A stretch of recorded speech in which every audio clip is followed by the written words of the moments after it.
So, what exactly do you mean when you say, what do you mean? I do not understand this. This really confuses me. What's that supposed to mean? Literally. What's that supposed to mean? What's that supposed to mean? I don't know what you're talking about. What are you talking about? What's that supposed to mean? Cultural anthropologist Ujwal Arkalgud and Motive-Base president Jason Partridge will tell you that perception and meaning are the primary pressure points that shape and create the world we live in. Inconceivable! You keep using that word. Let's explore why meaning matters. I don't think it means what you think it means. Now, here's your host, Aaron Trafford. All right, welcome back to the show that aims to answer the question in the title, why meaning matters, and why you should care about digital and cultural anthropology if you're a marketer, a C-suite level executive, or basically like anyone in society. This is like big deal stuff that we're talking about. It's how you look to be ahead of the competition in a way that's going to catch your competition by surprise. Ujwal, Jason, do you feel like that's an accurate way to describe this in a nutshell? It's how to be ahead of the curve, right? Yeah, that's great. Okay, so essentially we've been talking about, I mean, if we're going to put this in layman's terms, we've been talking about how to be like Wayne Gretzky on a large solar systems scale, right? Look at where the puck is going and go there before anybody else gets there in terms of culture, in terms of meaning, in terms of sculpting your messaging. So the last show, we talked about how this works. How do we know on this grand scale where culture is taking meaning, myth, truth? But it brings up this whole concept of trust and privacy, because we know that in the age of the internet, the way to understand that is to collect data. So Jason, bring this down to ground level for us. How do we unpack the notion of trust and privacy when we know that everything we do on the internet is being followed, or is it? I mean, it is, and I think that is, something that had to be very, very in the forefront when we were thinking about what we do, both from an ethical standpoint, also from a technological standpoint. But let me start by just talking about things in general. I mean, the reality is that, even in the last 6 years that we've been operating our business, we've seen transformational change take place in our industry, but just in culture in general. The movement from the understanding that the actions that I take while engaging online are in some form or facet being watched, being tracked, that by going to one site to another site to another site is providing information to somebody in regards to a pattern in my behavior that may make me more likely to want to engage with a product, a brand, or a service is becoming more and more ubiquitous. I mean, obviously there are certain people that understand it more than others, but as a result of that, we now go onto a website and we get that little notification that basically says, will you accept our cookies, right? That has become something that anybody that goes to a website starts to understand. So the reason for that is from a technological standpoint, that obviously the impetus is on different countries, organizations, and thus on the corporations to start to really be thinking about the role of trust and the role of privacy as it comes to these different consumers. And as a result, we become more aware of it because it becomes more something that not only is talked about in the media, it's something that literally becomes a part of the user experience as we're engaging online. So it's fascinating from the standpoint of just seeing how a term like GDPR compliance has become such a big artifact that becomes something that fills people with confidence that something is being done properly. Right. And that's, I think, going to be very interesting because this is driven out of Europe. It's something I think that they're ahead of us on in Europe. But now with legislation changes that have happened in California, with, kind of more and more discussion around the role of privacy in countries like Canada and Mexico and throughout LATAM, it is becoming a global phenomenon. This question of what do I own versus what do the corporations own that run these sites.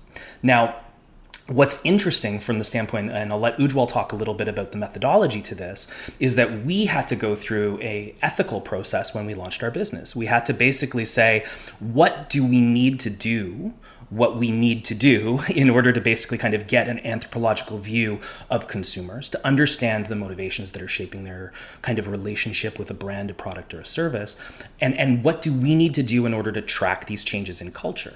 And, you know, as we were looking at things, there was, you know, the easy way, and then there was the hard way. And the hard way was basically creating a model where we don't look at personally identifiable information, and instead we follow the breadcrumbs that consumers leave us through language in order for us to get to a place where we can understand what is happening emotionally in culture, but we're not actually saving, storing, or collecting anything that belongs to anybody. We're not taking pictures. We're not taking names. We're not taking, you know, IDs. We're not taking, you know, kind of user experience that you know, it bleeds out from kind of, you know, as they jumped from site to site or platform to platform. And, you know, it made our journey harder. But we're now reaping the benefits of that, because it basically is, again, we were the Wayne Gretzky of, you know, kind of this type of analysis, because we saw where the puck was going to go and we took the hard route to be in the right place at the right time. And not to, you know, put too fine a point on this, but as we're recording this, like, the big guy in the room is currently before Congress because of what's going on at Facebook in terms of data manipulation, ownership, and all of that stuff. So yeah, you guys were ahead of the curve. So Ujjwal, tell us more about the methodology. If you're not doing the easy way and the hard way is through language, what does that look like? And then how does the question I actually have, I think it was episode 2, we talked about the concept of social capital. Does trust now have a different kind of social capital? Yeah, it's a good point. It does. You know, there's a couple of implications. One is just purely bringing it back to the structural anthropology underpinnings of our business. What we cared about was how language was teaching us about the use of words and the relationships between those words, right? We use the solar system analogy. What we found is that it's the solar system that really mattered to understand human beings. What matters is how language is teaching us about meaning. It doesn't matter what specifically was said. What matters is the words that were used in what was said. So let's unpack that for a second. Let's say, Aaron, you've said something in a forum somewhere and we scraped that data. We're not actually storing exactly what you said. Because if I store that, then I have to protect it. Even though it's technically not considered personally identifiable information, anybody could put that into the Google search bar and find your post. Because if I have your verbatim, I can find you.